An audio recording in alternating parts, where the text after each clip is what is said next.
Hello everyone, welcome to Rishba fashions. ఈరోజు వీడియోలో overlock మిషన్తో బ్లౌజ్కి ఓవర్లాక్ ఎలా చేయాలి అని చెప్పేసి మీకు చూపిస్తున్నానండి. ఈ ఓవర్లాక్ మిషన్ వచ్చేసి కొంచెం డిఫరెంట్గా ఉంటుందండి, నార్మల్ మిషన్స్లా ఉండదు. దీనికి వచ్చేసి 3 థ్రెడ్స్ 3 నీడిల్స్కి ఎక్కించాలండి. సో కింద వచ్చేసి బాబిన్కి ఒక థ్రెడ్ ఉంటుంది, ఆ 4 కలిపి మనకి ఓవర్లాక్ అనేది వస్తుందన్నమాట. ఈ మిషన్కి ఉండే రింగ్ని జనరల్గా మనం ఫ్రంట్కి తిప్పుతామండి, బట్ ఓవర్లాక్ మిషన్కి వచ్చేసి ఫ్రంట్కి తిప్పకూడదు, బ్యాక్ సైడ్కి తిప్పితేనే మనకి ఓవర్లాక్ అనేది పర్ఫెక్ట్గా వస్తుంది. ఈ రింగ్ అనేదాన్ని ఫ్రంట్కి తిప్పడం వల్ల థ్రెడ్ అనేది తెగిపోతుంది అనమాట. సో నేను వీడియోలో చూపిస్తున్నట్టుగా చూడండి, రింగ్ అనేది ఎప్పుడు బ్యాక్ సైడ్కే తిప్పాలి. సో చూడండి, నేను వీడియోలో చూపిస్తున్నాను ఎలా ఓవర్లాక్ చేయాలని చెప్పేసి.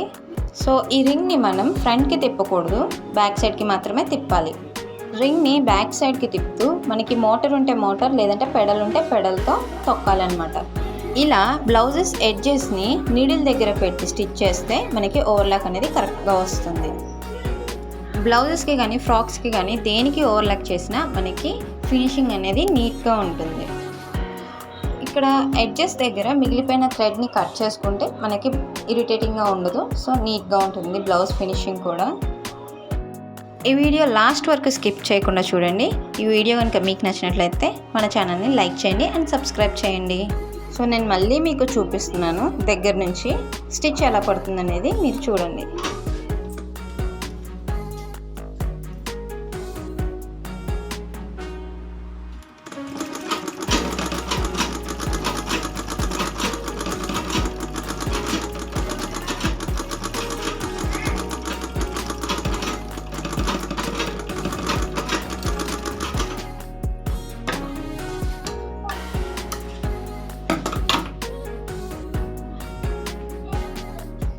చాలా మంది వరకు ఓవర్లాక్ ఎలా చేయాలనేది తెలియదండి, మ్యాక్సిమం జెంట్స్కి మాత్రమే తెలుస్తుంది, లేడీస్కి తక్కువ.